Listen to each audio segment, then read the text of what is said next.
It looks like he really has no intention of imprisoning us. If it's just a quiz, I suppose it's fine to humor him. Back to the question. I would personally choose to build the little Charmony dove a cage. No special reason. I do think that a fledgling should have the right to fly into the sky. But if it can't even live to that point, then there's nothing to talk about to begin with.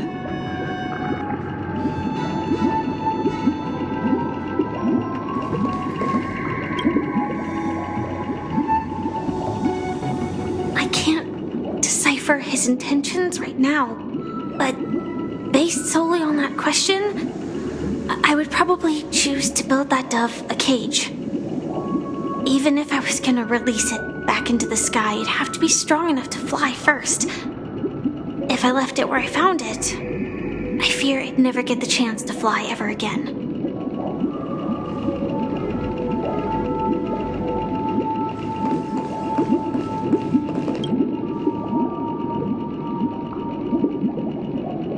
That guy just casually throws this kind of question at us? What exactly is his deal? But fine, I'll answer, I guess. If it were me, I guess I'd choose to build a cage for the little Charmony dove. After all, leaving it there, it's bound to get hurt by wild animals or something. And that'd just be too sad.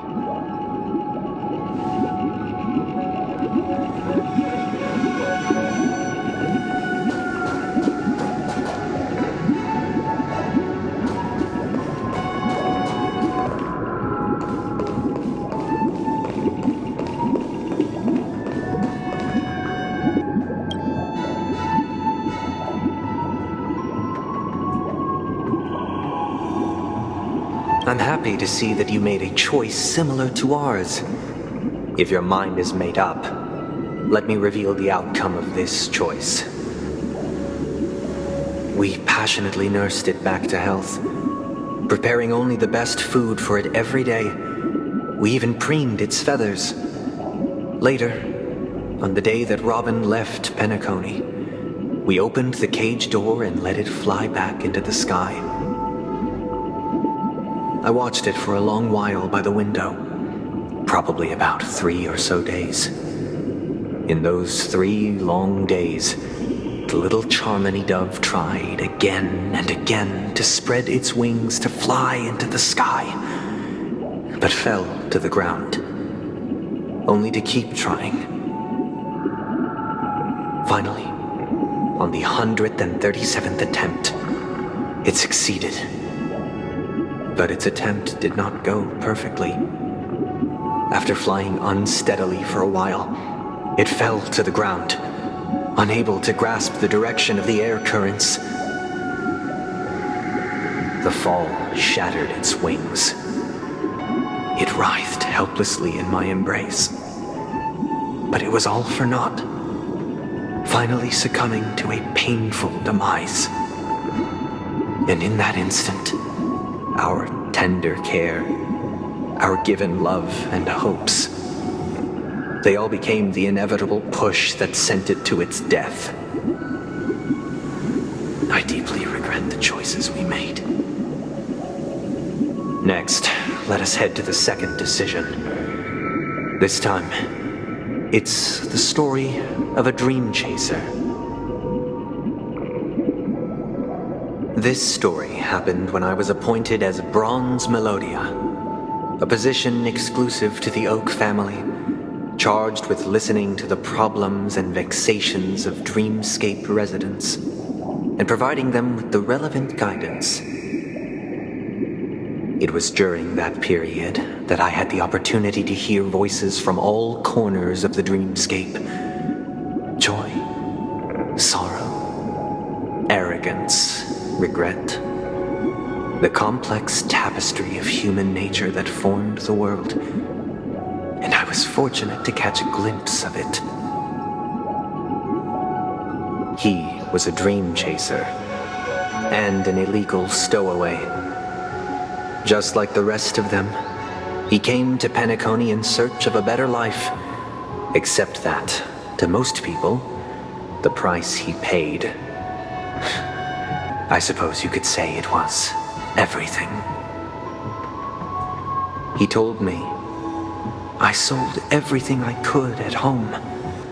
The house, the land, even his 2 children.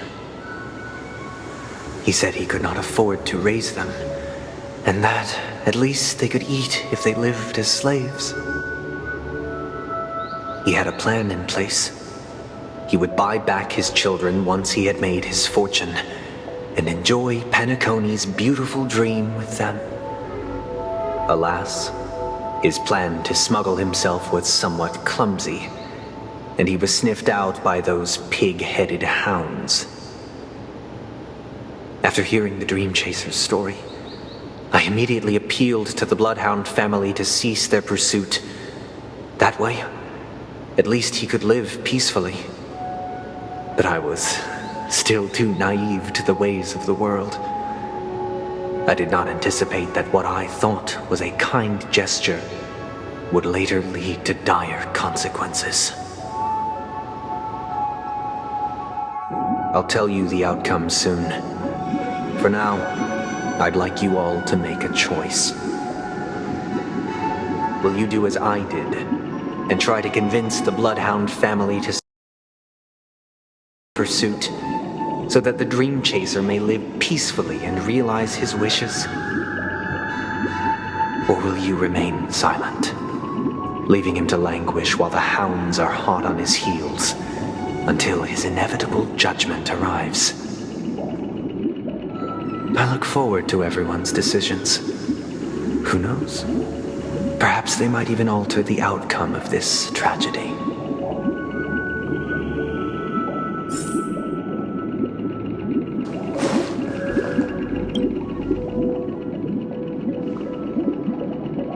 A Dream Chaser story. If I acted out of kindness, I would probably ask the Bloodhounds to stop their pursuit and lend him a hand. But what cruel repercussion would this choice result in? I think Sunday must have been deeply impressed by the limitations of the strong defending the weak through this incident.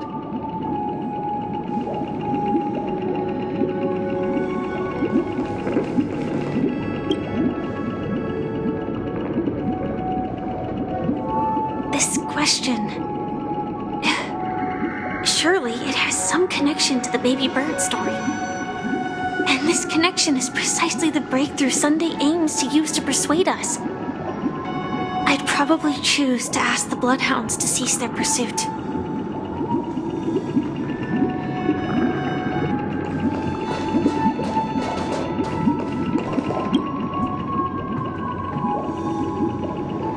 It seems illegal stowaways are really quite common on Penacony. But that guy in the story, I don't think he deserves any sympathy at all. He sold his kids to chase a dream. Even if he intended to go back for them, it's still insanely irresponsible. With that thought, there's only one choice. Let the Bloodhounds send him back home. This person deserves to be punished.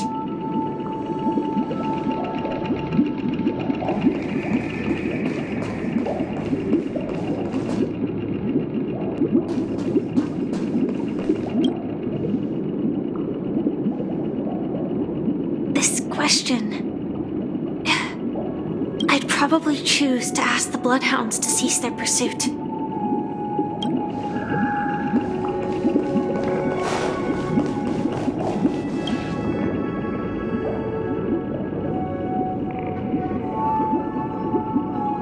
I'm honored to witness you arriving at the same decision. Out of respect, I'll share with you the dire consequences that my choice back then brought about. First, the outcome.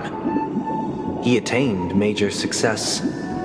After avoiding capture, he ran a business for a few years, very quickly making a name for himself, elevating his status. He might not have become a tycoon like old Audie, but he was considered a character of excellent repute. Now then, did he realize the wish he set out to achieve? No. The last time I saw him was in the real world, where the hounds were going to permanently exile him, and I was the accompanying bronze melodia. The mission was simple. Listen to the criminal's repentance. He told me the reason he was in this predicament was because he conspired to usurp the head of the Alfalfa family. When I asked him about his 2 children, he instead responded with a question. What children? In the end, my heart aligned with the harmony, and the good deed I dared to undertake held no value, turning instead into a wrongdoing. It created a lamentable oppressor and countless oppressed individuals. As to your choice, I once again offer my heartfelt apologies. Next comes the third and final decision. And the story this time is my own. This story happened the day I was appointed the Oak family head. At that time, Mr. Gopherwood was the current Dream Master, and as per his wish, we had a private conversation. What surprised me was that the Dream Master had only come to deliver a letter to me. He let me read its contents, and it was a letter from my sister. The letter contained the usual pleasantries, anecdotes from her travels, nothing out of the ordinary. Just as I started wondering how this letter related to our discussion, the Dream Master began to speak. Do you know who wrote this letter? My sister, of course. But why would you personally visit me to hand me a letter from my sister containing mere trivialities? To help you grasp the full scope of this issue. Do you know where Robin is at this moment? From what the letter indicates, she must be in Caspelina 8, correct? She's touring there right now. Correct. Has she mentioned anything about a stray bullet? A stray bullet? What? A war has broken out on that planet. It is because of this very reason that Robin chose this destination. To spread the word of the harmony. And to save the lives of that planet. She personally made for the front lines. She hoped to ease the people's suffering with song, and was willing to brave mortal danger to deliver the IPC's medical supplies. Unfortunately, stray bullets show no such compassion. Is she all right? If the operation was successful, she should probably be recovering in the field hospital. By the eon above, the bullet struck her neck directly, yet possibly as a reward for her consistent deeds of harmony, it didn't hit any vital arteries. Once you've attended to your outstanding tasks, it'd be advisable to write her back as soon as possible. Those damned savages! I'll pack my bags right away. My gratitude for bringing this to my attention, Mr. Gopherwood. Now you understand why she always wears such elaborate neck ornaments, don't you? How could this happen? Robin! It's all in the past, so please don't worry. I share this in the meager hope that you will understand the harmony's limitations and predicament. As grandiose as the strong defending the weak sounds, many times, it is nothing more than wishful thinking. Likewise, I've prepared one last question, one last choice. But rest assured, this choice will not have any grave consequences. Because this is merely a figment of imagination, a nightmare that has haunted me through countless nights. If you ever had the opportunity to make a choice like I did, would you still support Robin's journey on the path of harmony?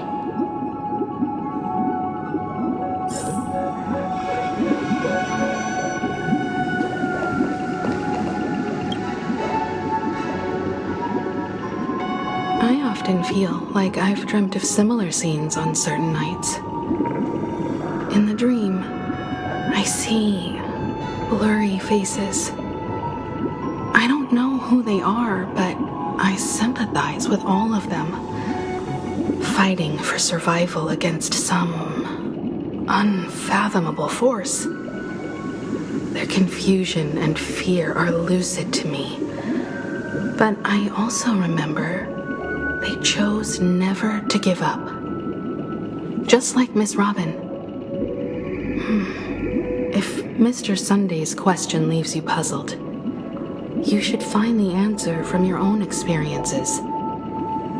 With each Trailblaze, dangers and tribulations will surely follow. But would you ever back away? Would you stop March and Don Hung from reaching their next destination?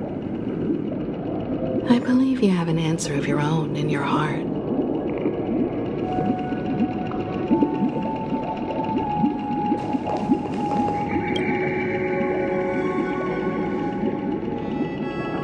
Miss Robin's courage is admirable.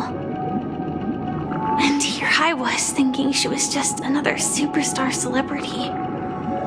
But the fact that she's also Mr. Sunday's younger sister?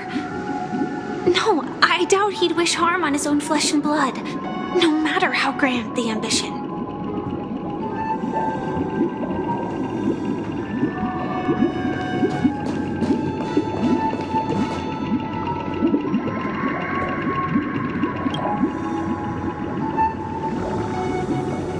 I can't believe that happened to Miss Robin. The strong defending the weak is a great mantra, but if I had to pay such a price, I don't know what I'd do.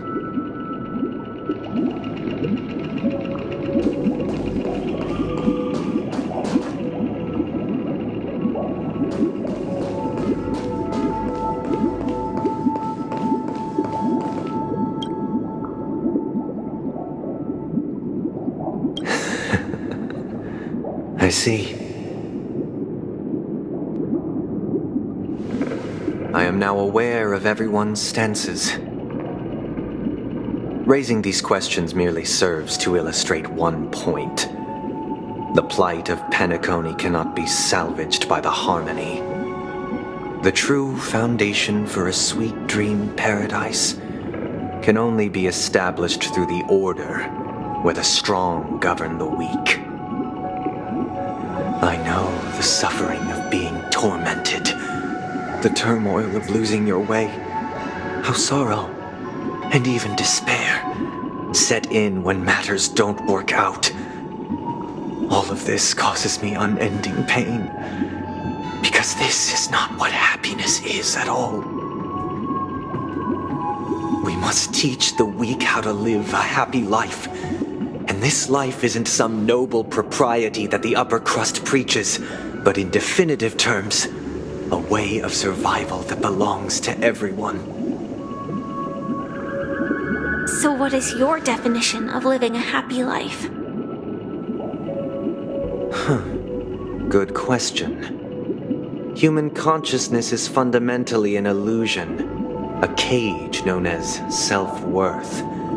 People lured in by this illusion make mistakes, yet still ask that external influences bear the burden. When one mistake after the next permeates the masses, they become impossible to trace. Thus, the amassing of these individual cages culminate to form a prison, a place dictated only by the rule of survival of the fittest. Nature is always accompanied by predation and sacrifice. Its antithesis is known as order. That is what I want to do. Unite people's happiness under the banner of order. They won't need to make bitter choices any longer, nor face the weaknesses of humanity. They can cast aside their primal instincts to build a haven for mankind. Simply describing thoughts is far too abstract, so allow me to provide a simple example. As you all may know, there are societal norms like weekends and long weekends that exist on some worlds. During these hard-earned rest days, people are given the chance to extricate themselves from the stresses of everyday life, allowing a certain tranquility to return to their souls. And it is only on these days that people do not have to adhere to the law where the strong prey on the weak. They can live out their lives happily during these brief intermissions.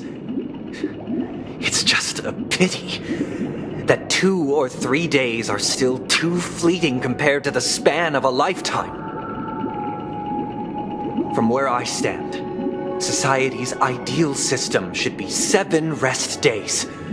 Following Sunday, there should ensue a second, a third, and indeed an infinite procession of Sundays. This should be the face of the new world. Idyllic, eternal, peaceful days. And thus, every person can return to their base selves in this utopia. Some gaze in reverence at the stars, pouring their whole beings into calculating the distance between us and the isolated world of Pagana. Meanwhile, some seek refuge in quiet corners, holding one another, unencumbered by the chains of unwelcome obligations.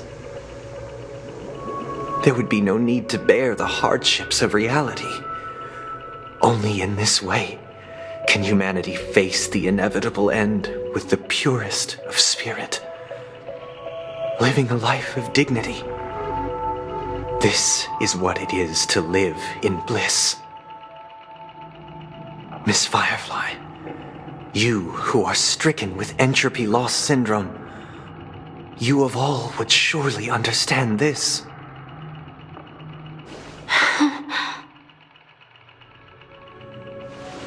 It sounds like a flawless theory.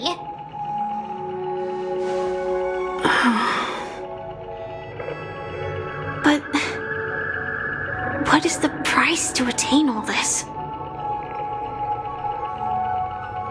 The cost is minute, merely a personal and eternal sacrifice. If this paradise is to be maintained for everyone, someone must remain trapped in solitary awakening until the end of the cosmos. Awakening. Which means that this so-called paradise is still a dream. Stepping into this paradise means forsaking reality, correct? It is not forsaking, but transcending. Flesh, blood, sorrow, weakness. If the physical is the root of spiritual suffering, it is only logical that we defeat it.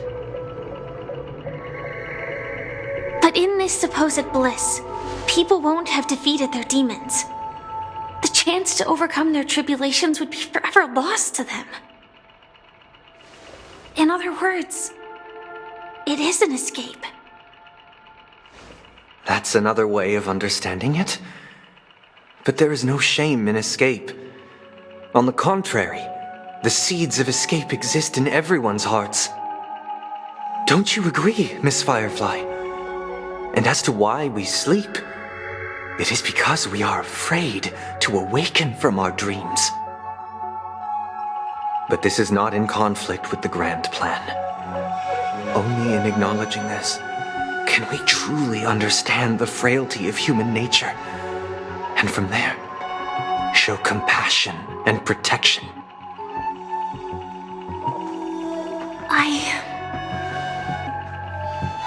I admit that you are a born leader. Your perspective on humanity brims with pessimism. Yet you express compassion for all, even when your heart pities them. But unlike you, I live for the self.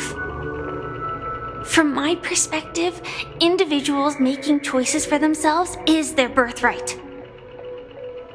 The want to escape may be innate in the weak. But whether they are weak or not, it is not up to another to decide. Perhaps in your mind, you also view me as weak?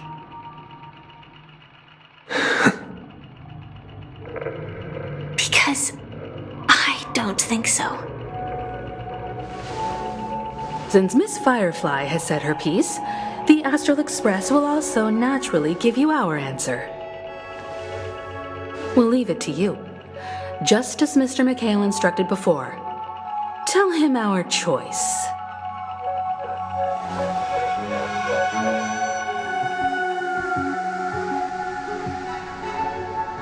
What is this place?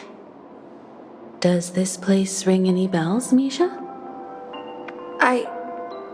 I don't know, but I feel a sense of deja vu. What is this place? It's the realm within a dream bubble. This was left to the Astral Express by a nameless, but weirdly, when we entered it, it was completely empty. Dr. Edward from the Dreamscape sales store told me that dreams are formed from memories, and a dream bubble can't take shape if its core is empty. So I thought you might be able to help us in unraveling this mystery, Misha. As a hotel doorman, you know Penacony best among us. I don't know much about dream bubbles, but if you want to figure out what this mansion is, I'll do my best. I'm counting on you then. Himeko, I still don't get it. Why were you so sure that Misha had a connection with this dream bubble? I wasn't sure. It was just a hunch. But since Misha feels familiar with this place, my hunch might be correct.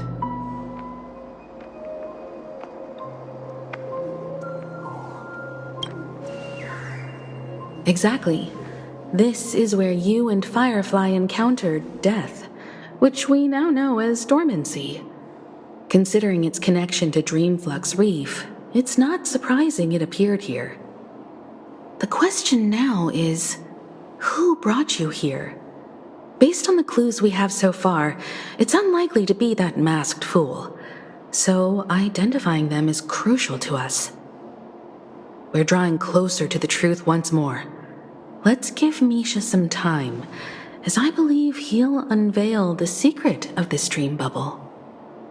All right, but there are doors all over the place.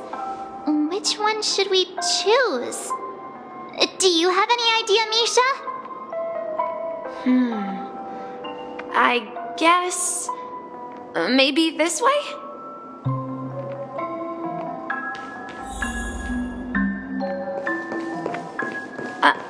I'm not entirely sure, but... let's give it a try. Wait, you managed to choose the... Weird. This place is quite different from the hotel.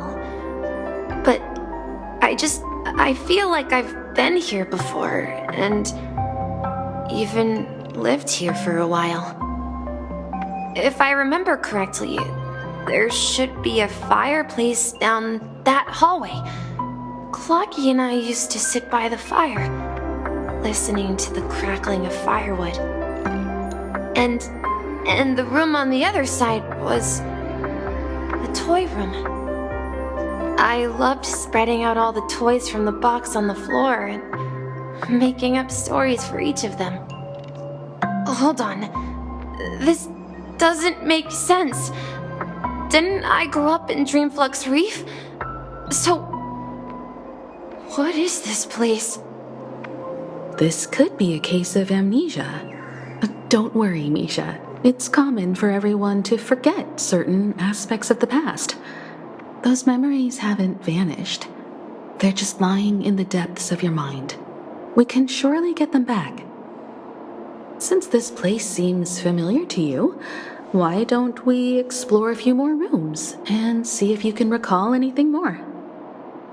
Yeah, then let's check out the rooms I just mentioned.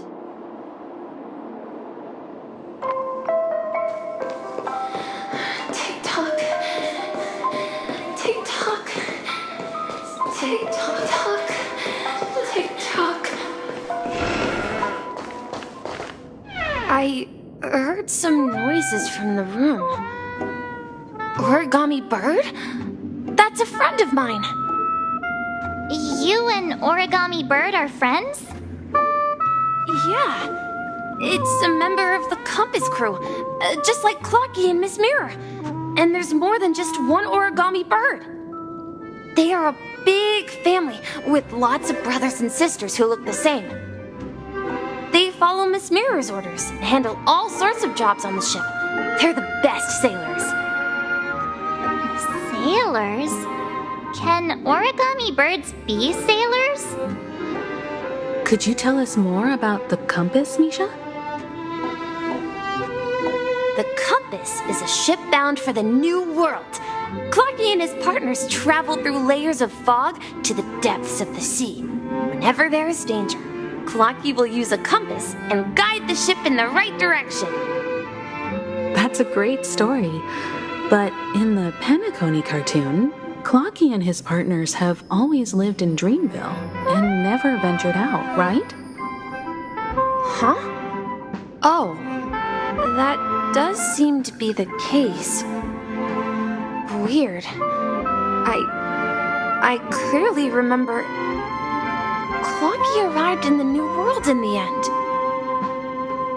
Perhaps Clocky has a hidden past. So, where has Clocky gone? Did he leave to protect Dreamville?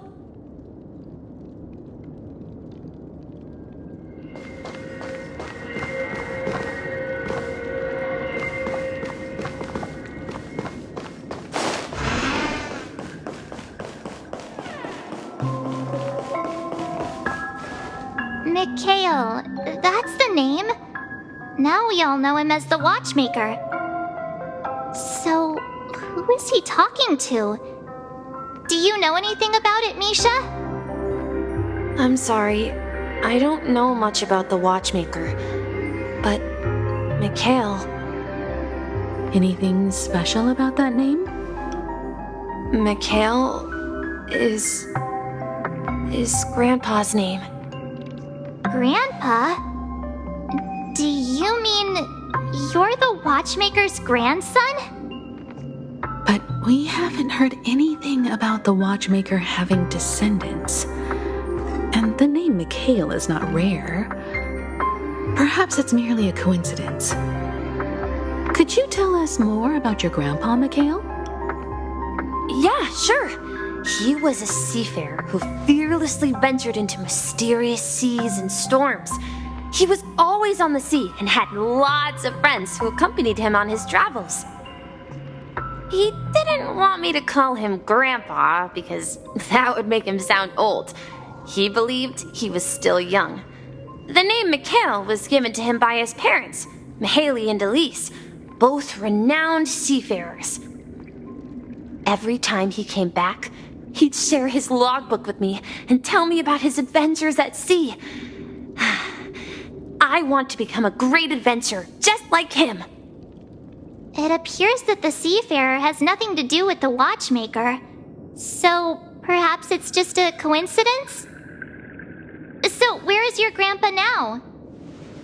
He went off on a new journey, and it's been quite a while since I last saw him.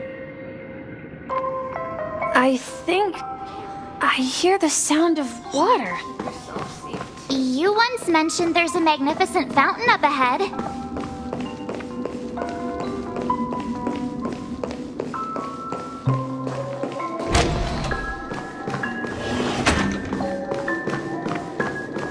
Look, there it is! The water resembles a precious jewel embedded in the dreams of all seafarers.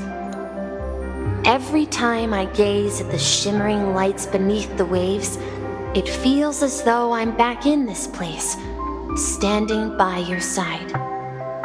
Have you recalled anything, Misha? Yeah, I saw these sentences in Grandpa's logbook. He used to say that despite the perils of the sea, whenever he stood on the deck in the afternoon, overlooking the sparkling waves, he would think of this fountain in front of his house.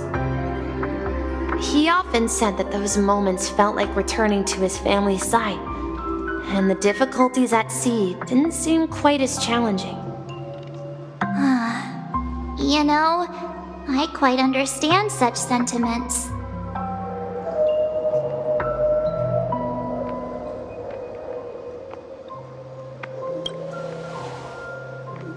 I'm not an elder. I was just being a bit sentimental. Perhaps every adventurer far from home carries a fountain within their soul. Even though the other side of the sea remains shrouded in the unknown, the fountain in front of his house serves as a compass, leading him back to his cherished ones. Yeah, while Grandpa was at home, we would stand by the fountain and place the compass, a toy boat that I made, into the pool. Back then, I would ask him when I could go on adventures like him, and he would always laugh and say I was still too young. It seems this Mikhail is truly a seafarer and has nothing to do with the watchmaker. Yeah, based on Misha's recollections, the scenes in the dream bubble appear to be his childhood memories. But this raises more questions. According to Misha, he was clearly born on an oceanic planet and led an ordinary life, with no connection to Penacony at all. Could this be some sort of metaphor? Perhaps the sea refers to the memory zone. I'm sorry. I don't know, but my memories keep pouring out uncontrollably, like water flowing from a fountain. Perhaps I'll remember more things if we go further.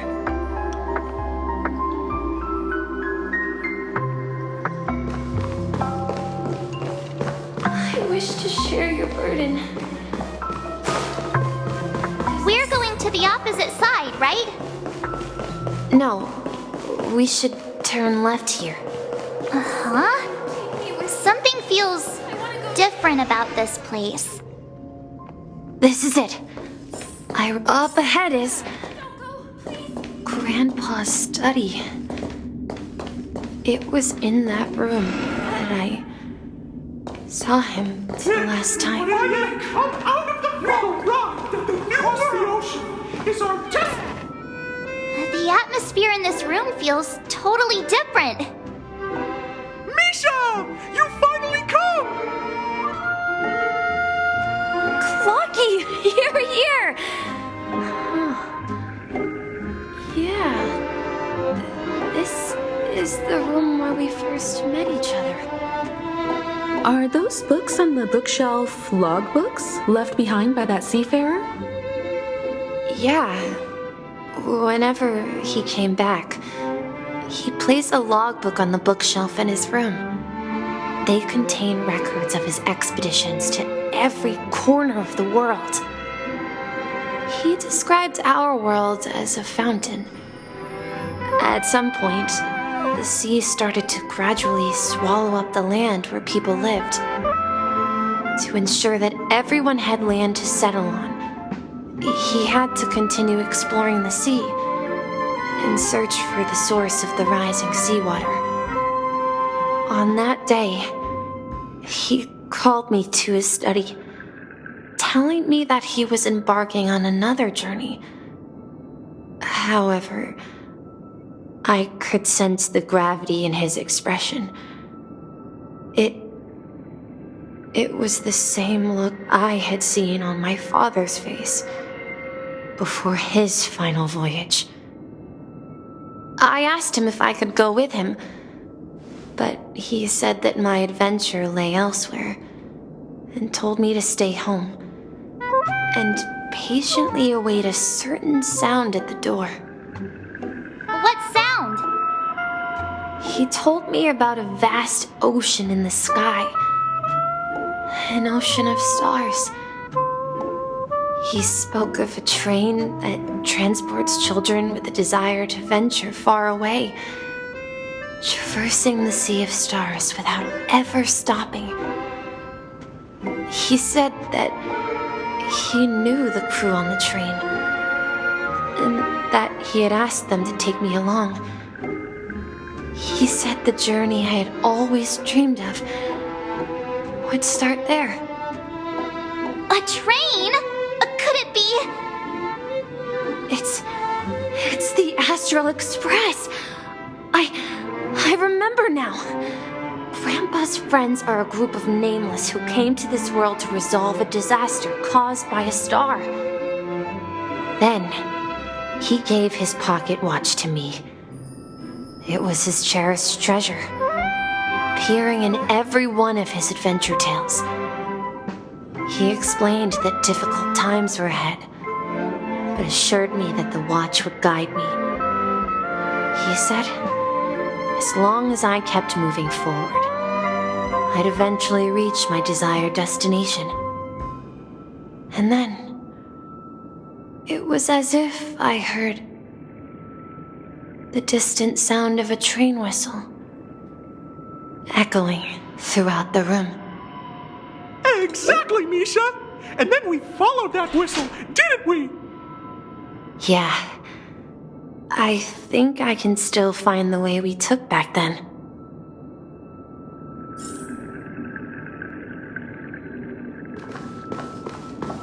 This is the dream jigsaw, right? So we're supposed to find the exit. But where can we find the last piece? Do you remember? You said you obtained a mysterious shard when you stumbled into this place. Hey, the shape seems to match. So this shard is also connected to Misha? Looks like we're just one step from revealing the truth. Let's get to the other side and investigate.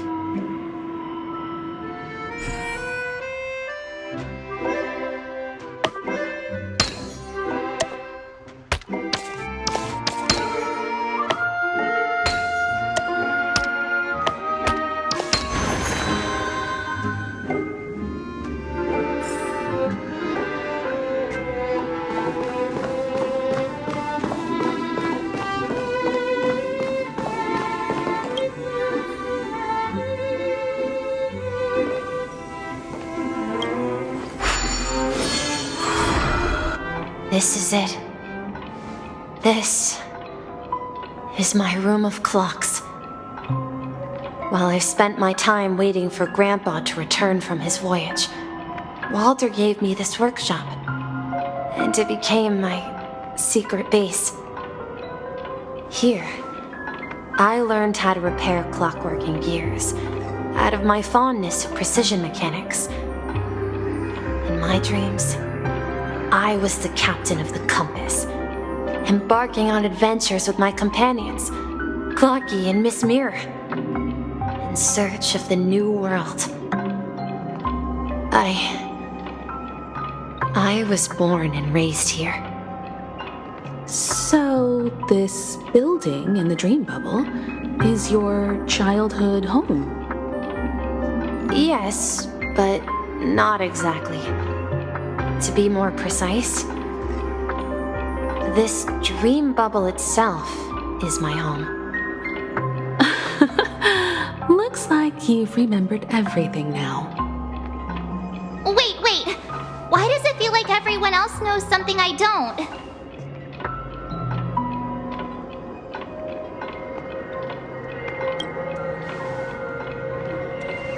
March, do you remember when she mentioned a clocky that only she could see? Yeah, the little guy here, right? But we all saw him in Dreamflux Reef, right? And Mr. Yang even greeted him. Looks like everyone on the Astral Express has a childlike spirit. The answer lies in the Astral Express. Her experience shows that neither Firefly nor Acheron can see this clocky. And when we were in Dreamflux Reef, you may have noticed that for some reason, nobody outside of the crew had ever talked with Clocky.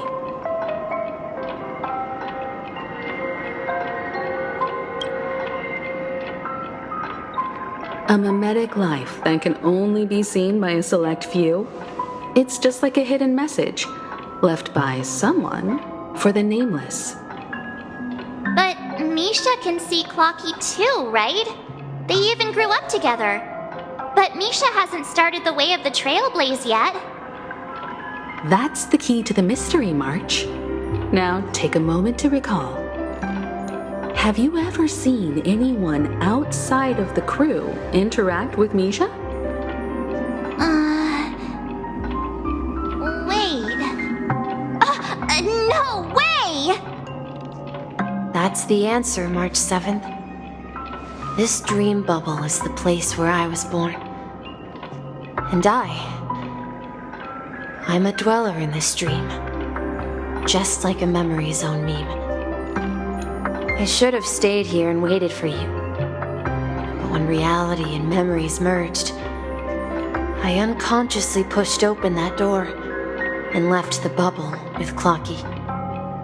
So it's not that the Watchmaker's dream bubble is empty, but rather the stuff inside ran away? And the whistle you heard was the sound of the express arriving at Penacony? That's one way to see it, but I believe there's a longer story behind all this. It's best for Misha himself to explain all the details. How about we start with your name? Now, should we call you Misha, or... Thank you all for helping me rediscover my true self. Now, please allow me to reintroduce myself. I was born on Lushaka, in the Presmere system, adopted by seafarers Mikhail and Char. They gave me a treasure, a name that carried their hopes. Mikhail Char Legwork, or simply Misha. If you prefer, you can call me by a more familiar name, the Watchmaker. So, you're the Watchmaker himself?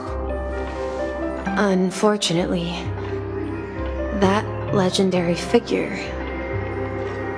is no more. I am only a reflection of his life. As for the child who has been with you, he's the innocent protagonist of Misha's childhood dream. Friend of Clocky, a young apprentice, and a future mechanic on the Express. And this also marks the beginning of his journey, devoted to the Trailblaze.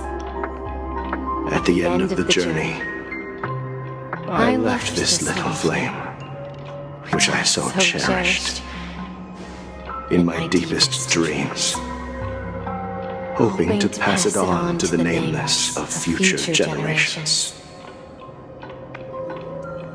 However, he somehow left the dream bubble and forgot all about his task. I apologize for all the confusion this caused. Because he was born with a desire to trailblaze, wasn't he? I don't think Misha has forgotten his role as a guide. He remembered it, And that's why he mistakenly appeared as a hotel doorman in her dream from the very beginning. The one who brought our unconscious friend here must have been Misha. If that's the case, we encountered the Watchmaker's legacy from the beginning, didn't we? Well, I have a sarcastic friend who says I always take big detours and end up back where I started. Perhaps that's what every nameless has to go through. But in the end, you found me. I'm sure you're all wondering what my legacy is. I believe my hound has mentioned the Stellaron and my wealth. If I may apologize, the Stellaron part is real. As for my wealth, however, it's nothing more than a baseless rumor. I left my homeland as a child and embarked on the journey of Trailblaze. I traveled to various planets until finally reaching Asdana, where my friends and I built the original Penacony and fought for its future ever since. I've been moving forward all my life, doing what I could to overcome the obstacles in my path. But ultimately, my journey reached its end, and I left behind no possessions worth entrusting. So, if you ask what's left within this worn-out train engine that can be called a legacy, I suppose it's the things that are still burning in the engine's furnace. Now that you're well aware of the current situation of Penacony, I certainly hope that you'll help me get this world back on track. But I'll leave that decision to you, for the path of Trailblaze is never paved by others. All I have for you is a story and 2 gifts. I want to give you my pocket watch. It has accompanied me throughout my long journey, guiding that naive child forward, and has been blessed with the presence of so many great people up to this day. And my hat, too. The one who navigated for me placed it on my head and planted a fanciful thought in my mind. The trailblazing expedition will never end. Now, it's time for you to make your choice. Once you've made up your mind, open that door and enter the long dream of an old man. I'll be waiting for you at the end of this corridor of time.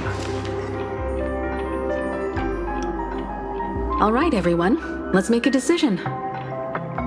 Although I don't think anyone will have any objections.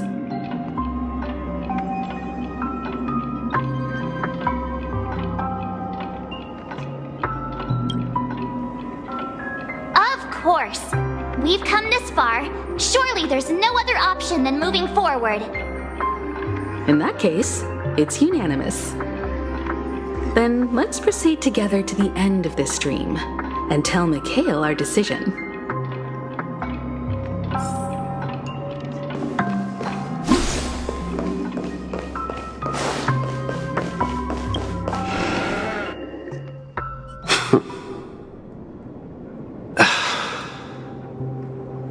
Mikhail, where are you going? Someone has to step up and save Lushaka. So why can't it be me, Misha? Please don't go. And if you must, please take me with you. Don't leave me alone. Even without me, you know how to proceed forward, brave Captain Misha. The compass is waiting for you. Haven't you always wanted to be a better adventurer than me? Now go, board that train and start your journey. Where are you going, Mikhail? I'm going to clean the floor in the parlor car. I've promised the conductor. Wait, first tell me, did you fix this watch? Yeah? I know what it looked like before. Its chain was broken, the back case torn, and the marks on the dial all worn out. How did you manage to fix it? Well, it's hard to explain, but I knew it could be fixed. It's the hands, Mr. Amundsen. Its hands were intact and pointing in the right direction, so I knew there would be a way to fix the rest.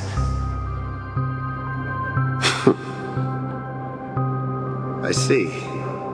You'll work with me from now on. Haven't you always wanted to tinker with this train?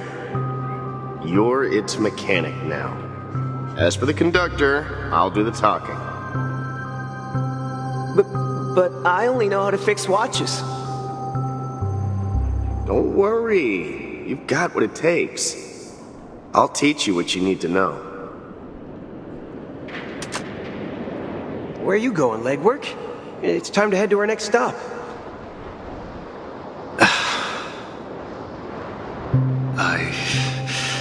I'm staying in Astana with Rosalina and Tiernan.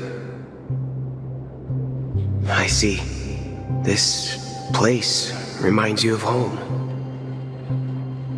The people of Astana have only achieved a tiny victory and still have a long way to go towards true freedom. Hanunu needs us. Don't worry, not all journeys lead to the stars. Even if I leave the Express, our path of Trailblaze will continue.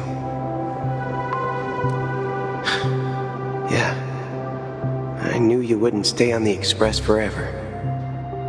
Leave in peace, my friend.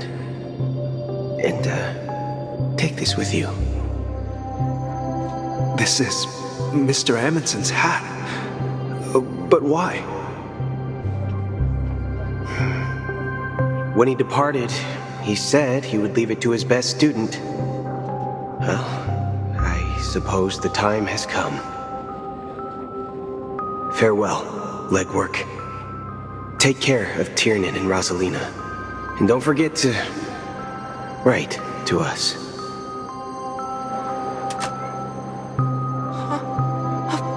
Where are you going, Watchmaker? Don't worry, Micah. Just going on a little trip. Someone has to be at the forefront of the interstellar frontier, and I'm the only former nameless in Penacony. So why can't it be me? Because you're all we have! Have you forgotten about Tiernan? The cosmos is way more dangerous now. What will happen to Penacony if we lose you too? But what will happen to Penacony if we don't find a way out? Tiernan. How could I ever forget him? I've spent countless sleepless nights asking myself why I didn't go with him back then. We Nameless won't stop. Don't worry, Micah. It's just a matter of getting back to my old profession. Just wait for me to come back. But if, and it's a big if I don't come back in one piece, then you'll become the next Watchmaker. Where are you going, old man? Oh, you're here. Answer my question. What are you up to? Relax, Gallagher. I just came up with a great idea. Wanna hear it? Oh, come on! Aren't all your ideas just ways to get yourself killed? I may be blunt here, but you're the last remaining hero in Penacony. If you die too, the secret of Stellaron will go to the grave with you. Yes, I'm afraid there's no way out in Penacony, so I'll have to consider alternatives beyond Astana. We'll organize a festival using the Watchmaker's legacy as a facade and send invitations to the entire cosmos to gather people here. So, desperate struggle against the family? Desperate? Don't we have you here, my friend? This task is challenging, but what hasn't been challenging for us along the way? Well, whatever you do, remember, make sure to send an invitation to the Astral Express. Misha! Where are you going? Oh, it's you, Clocky. Take me to Dreamflux Reef. Last night, I had a long dream about the day we met. I want to write down that dream. Write it down? Why? Oh, so I won't forget it. Do you remember how you got your name, Clocky? Of course! You told me that when you were a kid, you lived in a room full of clocks. Those wall clocks and pocket watches grew up with you and were your best friends. Yes, but what I didn't mention was there's a funny misunderstanding behind it.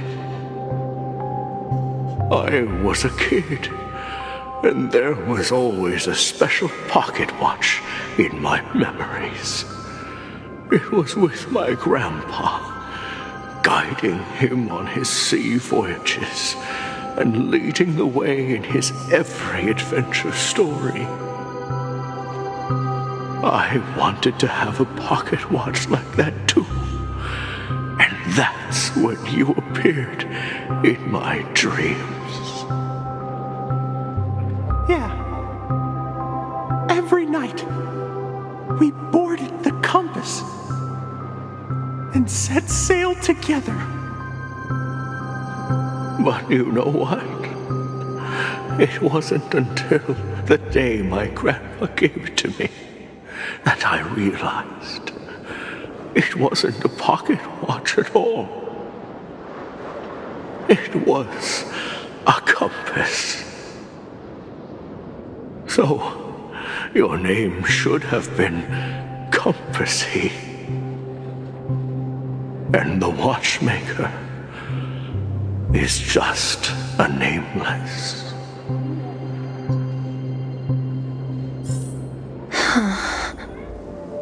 We've arrived at Dreamflux Reef. So, where to next? You know, Clocky, I don't think I'll be going anywhere else.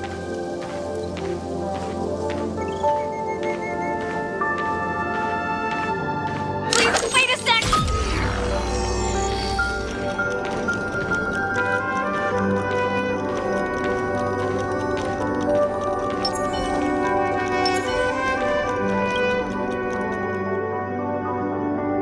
I've traveled far enough, and it's time for a little break. Oh. So, we'll set out again. When you're rested? No, I'll stay here. And then, this is where it ends. This is where it ends? What do you mean, Misha?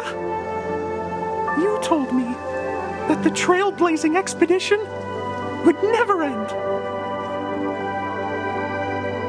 Yeah, that's what I said. So now, it's up to you to decide your next destination. My next destination? What's that supposed to be? I've been following you. Misha? You're acting weird today. If you're feeling down, we can just do what we usually do. With the clockwork. No, I'm not feeling down. As for clockwork, yeah, It resolves all problems in this dream.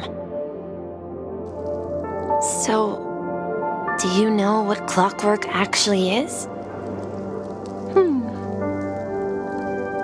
I'm not quite sure. Well, everyone gets lost at times. They may hesitate and doubt which way to go. That happens in this dreamscape and beyond. But don't worry. Everyone goes through moments of uncertainty and hesitation. Eventually, they gather the courage to make bold decisions. Whether it's calming, joyful, angry, or sad, all they need is a little nudge to take that step toward where they truly belong. I'm leaving that little nudge with you, and I hope you'll share it with others. Such is the essence of clockwork, the will of the Trailblaze.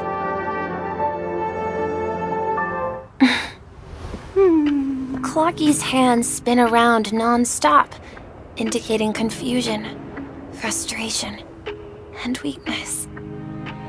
But ultimately, people still need to move forward.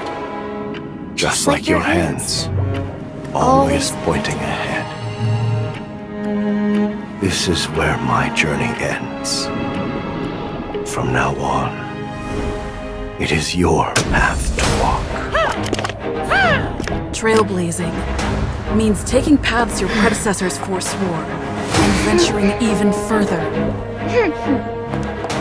The Penacony in Mikhail's dreams does not belong to order.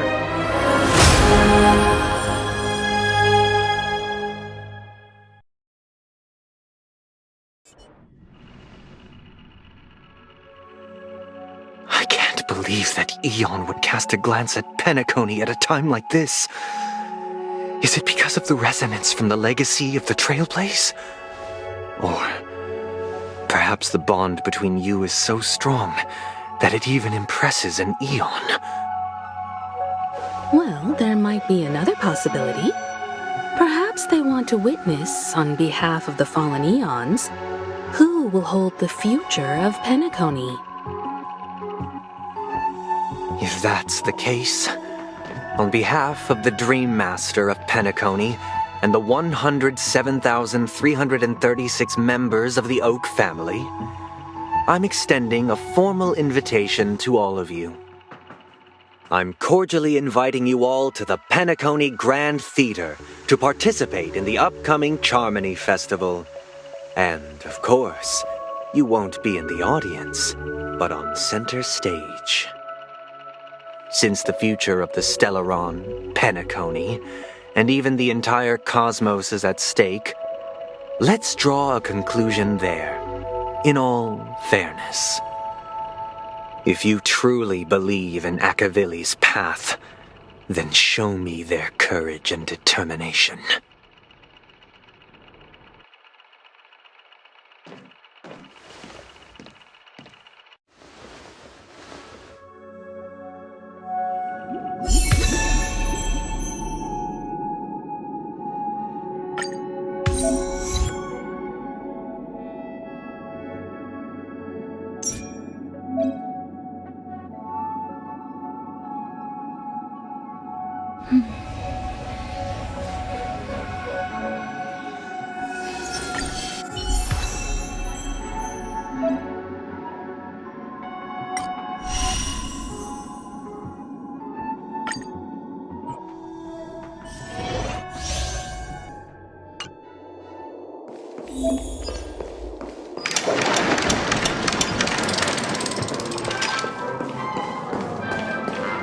We need a strategy. Please stay tuned.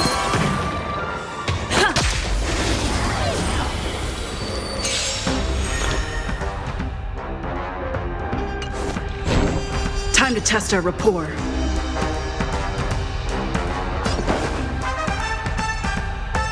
Let's improvise. Enemy targets detected.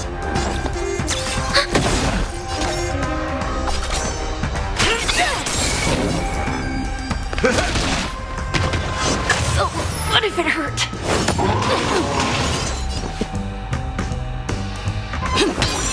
Commencing support. Do you admit this crime? Enemy data secured. Net markers activated. Time for a good old counterattack.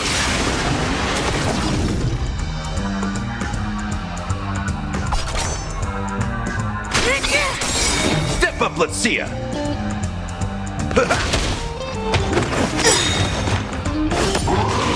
Hurt me.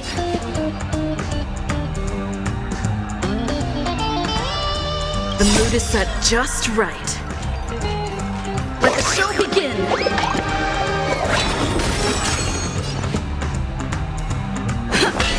Knew I missed the monstruck. We have the upper hand. It's time.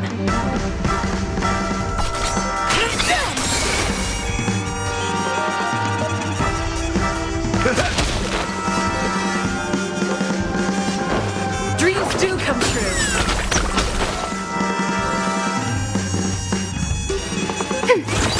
Do you admit this crime?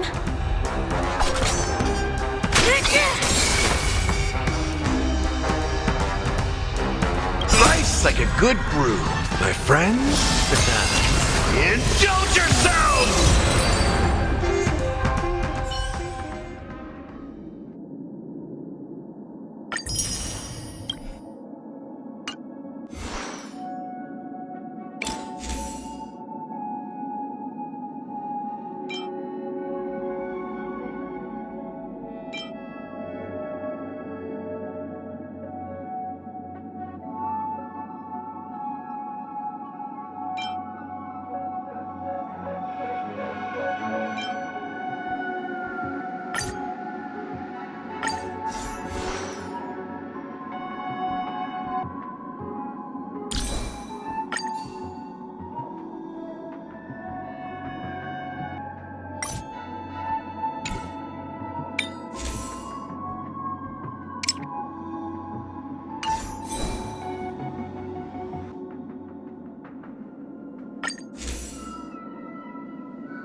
Does that mean he wants to fight us during the Charmony Festival? I'm afraid so. This is weird. Aren't Arc villains usually plotting some dirty conspiracy in the end? But he actually said something like, "In all fairness." Could it be that he's underestimating us? Well, in my opinion, Sunday is deeply committed to his own philosophy and genuinely wants to prove that the Order is right. I sensed a strong conviction and a desire for dominance in him.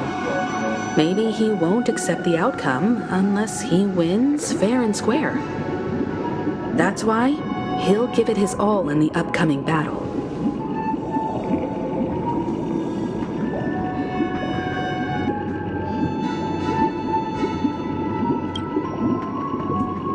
Yeah, you're right. We've even dealt with a Lord Ravager of the Destruction, so a follower of the Order won't be a big deal. Anyway, we can't leave the Stellaron unchecked. This is about trailblazing a bright future for Penacony and fulfilling Mikhail's and his predecessors' long-cherished wishes. Now that we've taken up the mantle, we can't afford to fail them. However, the same applies to the Order. Their plan didn't materialize overnight, and they have the profound collective consciousness of the planet of festivities behind them. A desire to dream, to slumber and escape reality.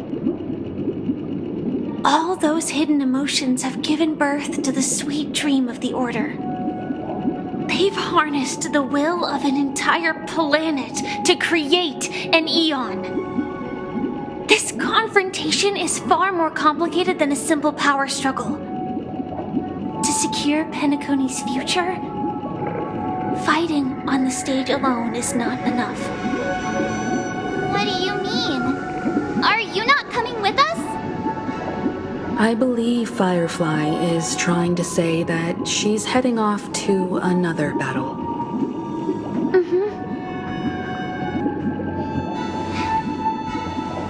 Before I left, the Destiny Slave told me that this journey would bring unforgettable rewards. Even though the script he gave me only had a few lines, I couldn't ignore them. Because one of the lines said, "I'll experience death 3 times in the land of the dreams." 3 times? This can't be serious, right? The first time was a painful death when I was stabbed by the Blade of Dormancy, which led to all subsequent events. The script will always come true, but in a way that will only be revealed when that page is turned. So now I've understood the meaning of my second death, and I am prepared to face it. If all goes well, my efforts will provide crucial support for you. Only by achieving victory in this battle can we secure a future for Penacony. And only then, my third and final death won't come true in the most terrible form. The most terrible form? Does that mean... The true death, where everyone in Penacony loses themselves completely in the eternal sweet dream of the Order. We must do everything we can to prevent that. Have you made up your mind, Firefly? Yes. Otherwise, I wouldn't be here. Thank you again for your assistance for the Astral Express. May we meet again, in reality. Yeah. Farewell, everyone. May your trailblazing expedition never end.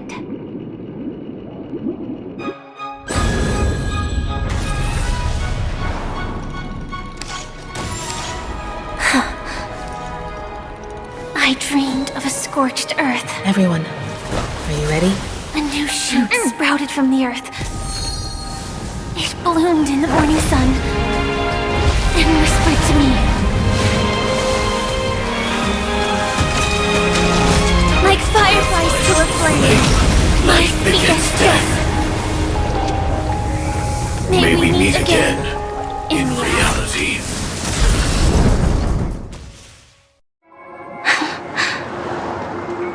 After today, Japella's name will disappear from cosmic history, and the Everflame Mansion will take its place. In the not-too-distant future, you'll receive an invitation. That's your next stop. Land of the dreams. Penacony. I hope you find whatever you seek there, be it answers or salvation. You mean my 3 deaths? Silverwolf told me about it. It's such a shame that it's not part of my script. Well, I want to live. I'm never afraid of death.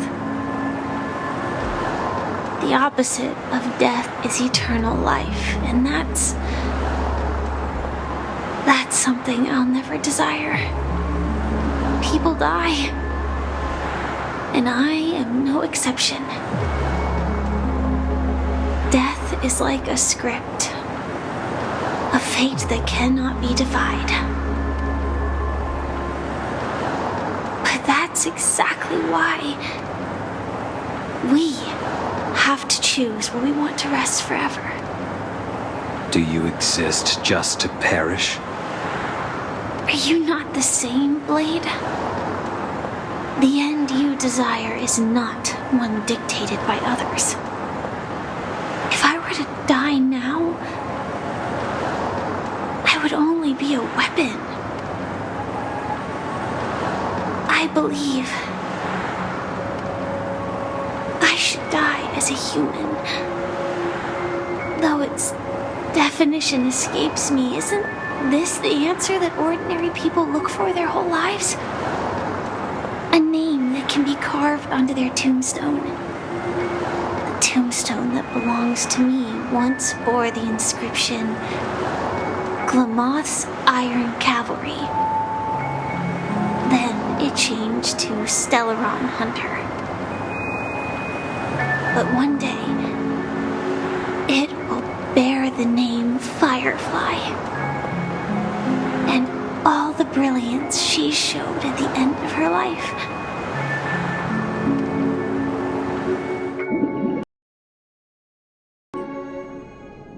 That's quite unexpected, old man.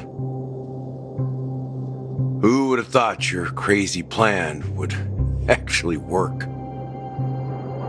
Do all you nameless fools just act on a whim? I can sense that this false sweet dream is coming to an end. The nameless may be young, but they had the ability to achieve this goal. Just like you did in your time. It's a shame you won't be able to see it firsthand. Maybe I won't either. Once something fictional is seen through, it ceases to exist. Yeah, not just those nameless. Even Mr. Wings is just like you. Stubborn, won't listen or give up, no matter what. Well, fate is unpredictable, I guess. If we weren't bound by those cursed paths, maybe we could have had some good talks. But in the end, we managed to do it. And now we can find solace. Remember how those idiots cursed us? They said, "Go to hell, you worthless traitors."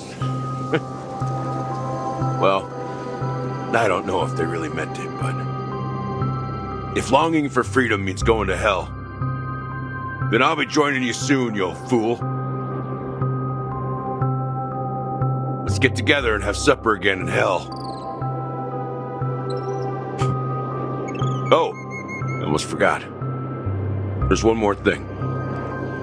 Here's to you. A glass of hello and goodbye, Trailblazer. To the imperfect tomorrow. It's warm here, isn't it? You're lucky to have found shelter from the rain. Let alone fresh berries in this desolate place. I was just following the scent of life. It's particularly strong in a place like this. It's a shame these berries don't have much flavor. Seriously? In case you didn't know, this fruit is pretty juicy. The only downside is that when you chew it, it becomes extremely spicy.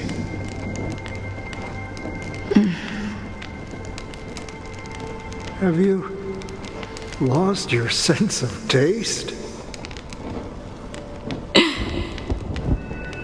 I can still taste certain things, like a faint sweetness. Before coming here, I stopped by a place called Orkron. It had barren cliffs and nights lit by bonfires. Burgundy snow would fall from the sky, and when it landed on my tongue, it tasted like raspberries. The flavor wasn't exactly sweet, but it left a lasting impression. When I think back on my past, I realize that what's tying everything together isn't the big events, but rather these small yet unforgettable moments. Don't worry about it. Losing oneself is a reality that every self-annihilator must face. At least I haven't completely lost my senses and memories yet. Well, congratulations on adding another footnote to your journey. By the way, are you always alone? No, I had a companion in Orkron. She's a short, nameless girl who aspired to explore IX. She always said she'd walk a path deeper and farther than Akavilis. Quite an ambition for such a small girl. So, what happened? She became stagnant water. Well, my condolences. Condolences. I don't need them. The girl left with a smile. She never regretted her choice and most definitely wanted me to say goodbye with a smile. So, that's what I did. That's proof that you're grieving for her. Or perhaps I'm just afraid. Afraid? I rarely sense that emotion from you. What do you fear? I'm afraid I'll forget the 30 days I spent with her, just like all the other days in my life. Most of them have already washed away with the rain, disappearing into an unseen realm. I fear that those vivid red memories will fade away too. There isn't much color left, and besides this faint, warm red, there's almost nothing. Hard to imagine. A ranger accustomed to bloodshed, destruction, and chaos finding warmth in the red color. Because I have experienced this warmth many times. Long ago, I promised someone that I'd bring it to more people. And that for every remaining moment of my life, I'd strive for a better ending for all. As long as this red color still lingers, I have a chance to fulfill that promise. It represents a burning fire, a blooming flower, the berries in this cave, and life itself, fleeting yet still dazzling. In the end, it will lead me beyond the horizon of existence. And on the other side, I will cut off nihility. The one blessed by the sleeping and shapeless is considering how to kill them. That's truly pure nihility. But you're right about one thing. After spending so much time near this stagnant water, only when I look at this vibrant red fire do I realize that I'm still alive. When will this rain ever stop?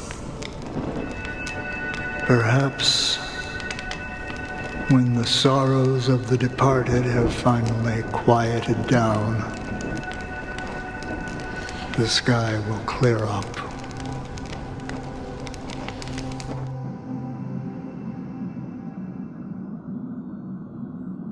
Have you heard of a planet named Biari Scamandros, Don Hung? It's one of the Paradise Kingdoms under the influence of the Harmony.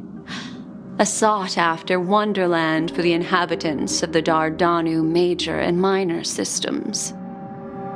Half an Amber Era ago, the family held an unprecedented festival there. And after that, everyone on the planet became part of the family. Do you think the same thing will happen on Penacony? Yes. Or how else can we explain it? The family deliberately used the Watchmaker's invitation to keep all the Pathstriders here, but banished the Emanator of the Nihility. Because of the Nihility, I'm rarely affected by the power of other paths. but somehow I can unconsciously infiltrate them. Maybe that's the risk they're trying to avoid. I would disagree. Biari Scamandros is not part of the credit system or connected to the Silver Rail. It's nothing more than a remote civilization sheltered by the Harmony. But Penacony is different. If the family messes with Penacony, that would be like declaring war on almost half of the factions in the cosmos. They have no reason to do that. No, they don't. If they truly serve the Harmony, that is. What do you mean? The path in Penacony is impure. The Harmony here has impurities. Do you remember the ancient swarm disaster? Tazeront, the propagation, brought endless havoc to the universe, and it eventually evolved into a fierce battle among all eons. 2 paths lost their eons in that war, the propagation and the order. Coincidentally, their downfall is related to a certain eon. Shipe, the Harmony. Legend has it that they participated in the crusade against the Imperator Insectorum and devoured Enna the Order for unknown reasons. Holy forgaroni. So you're saying that the 2 leaderless paths are working behind the scenes? But I don't see any descendants of the propagation in Penacony. Could it be that the remnants of Beyond the Sky Choir are hiding within the family, trying to resurrect a fallen eon? I can't say for sure, but they're definitely planning something for the Charmony Festival. This is getting way too complicated. Is this why you want us to leave Astana right away? Are you giving up? The Charmony Festival will start soon. There's one thing that I need to confirm no matter what. A warp jump is the best way to do so. Time is running out. I have another plan.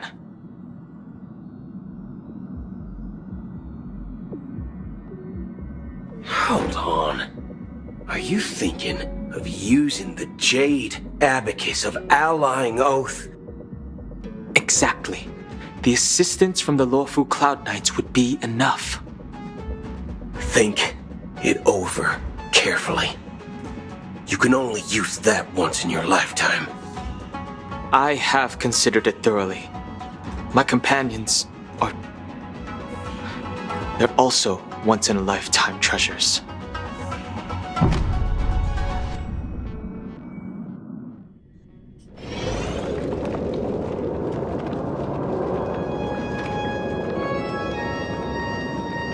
Are you the only one here, my child?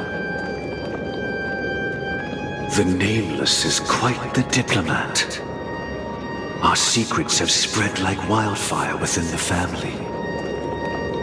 And IPC starships are gathering towards Astana. This is a crucial moment for us. So, where is the chosen one who harmonizes the varied sounds?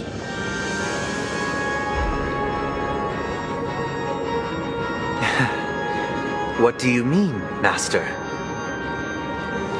I'm right here in front of you, aren't I? You know, she was supposed to be the star of the Charmony Festival in our plan. But the plan has changed. As her brother, I know she doesn't want to sing for the Order, so I'll take her place. You've always been wise beyond your years. I'm sure you understand the consequences of your choice. If you consider this a betrayal, well, there can't be 2 suns in the sky. I'll step up and take down the other sun if necessary. Do you believe in karma? If karma exists, then everyone has their own karma. You have yours, and I have mine. And my karma has nothing to do with you, Mr. Gopherwood.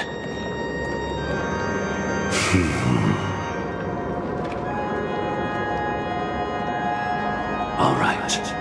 Since you're willing to sacrifice yourself for her, I'll grant your wish. Well, the compromise came sooner than expected. Why? You and your sister were born as twins of the Order. And one of you is destined to follow this path to the end.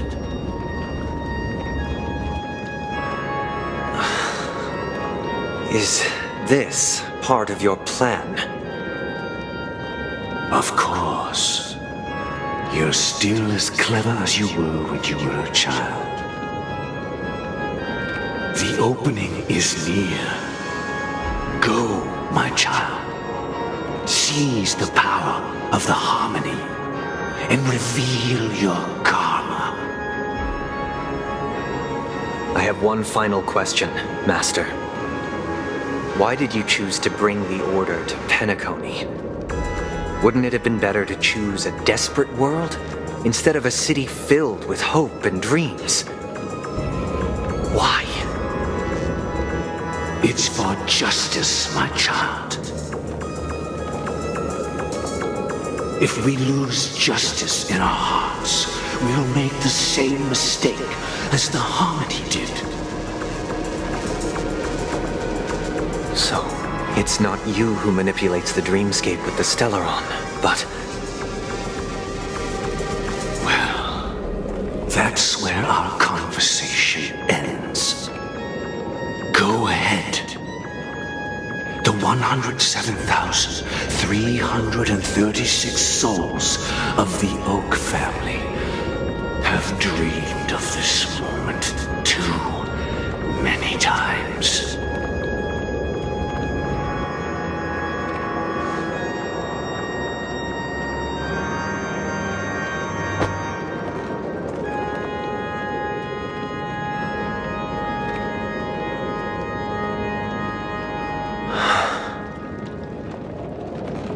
I shall ascend to the heavens, becoming the scorching sun. Bathed in my light, my people shall flourish, while all evil shall be eradicated.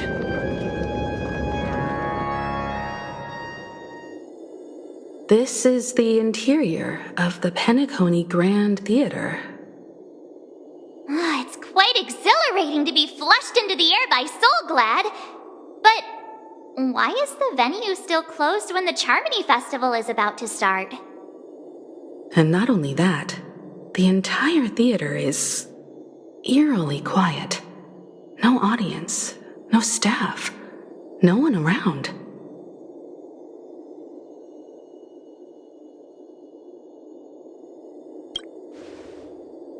Even if we're late, a grand theater like this shouldn't be completely empty. Let's explore around. Be careful, everyone.